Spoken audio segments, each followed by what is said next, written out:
Friends, welcome back to Jaya svantaillu అండి. ఈరోజు మిరియాల చారు పెడుతున్నానండి.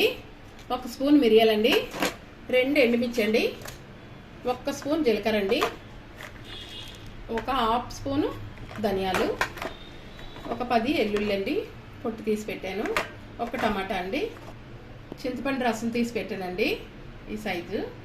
మనం టమాటా ఇందులో వేసేసుకుంటాం. మనం ఇవన్నీ మిక్సీ కొడదామండి, పొడి చేద్దాం. ఇవన్నీ జీలకర్ర, ఎండుమిర్చి, కరివేపాకు పోపు వేద్దామండి. పొడి చేసామండి. మన మిరియాలు, జీలకర్ర, ఎండుమిర్చి, వెల్లుల్లి అన్నీ కలిపి పొడి చేస్తానండి. 3 స్పూన్లు సాల్ట్ అండి, 1/2 స్పూన్ ఇంగ వేస్తాను ఈ చిన్న స్పూన్తో.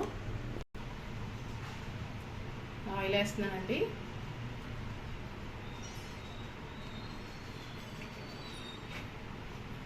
మనం ఈ టమాటా కలిపేసుకోవాలండి చింతపండులో, మనం రసం తీసుకున్న చింతపండులో.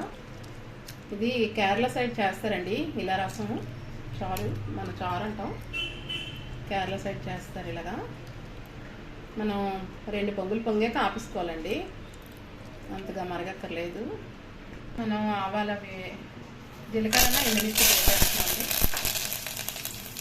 వేస్తున్నామండి 1/2 స్పూను.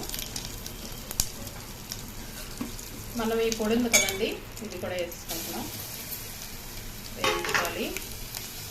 మనం పొడి వేయించుకున్నాం కదండి. మిరియాల చారు చేసుకుంటే చాలా మంచిదండి, హెల్త్కి కూడా, మనకి ఆరోగ్యం కూడా బాగుంటుంది. మనకి ఎగిపోయండి చూసారా.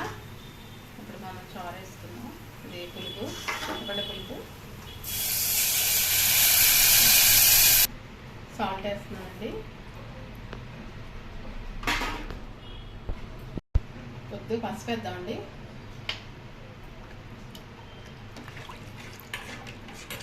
మరగాలండి మన మిరియాల చారు. మరుగుతుంది చూసారా చారు అసలు. మన మిరియాల చారు చాలా బాగుంటుందండి, టేస్ట్ కూడా. చూసారా మరిగిపోయిందండి. మరి ఎక్కువ మరగపెట్టకూడదు, ఆప్షనండి స్టవ్. మన మిరియాల చారు రెడీ అయిపోయిందండి. చూడండి ఫ్రెండ్స్, నచ్చితే లైక్ చేయండి, షేర్ చేయండి, సబ్స్క్రైబ్ చేయండి. బాయ్ ఫ్రెండ్స్, నెక్స్ట్ వీడియో కలుద్దామండి.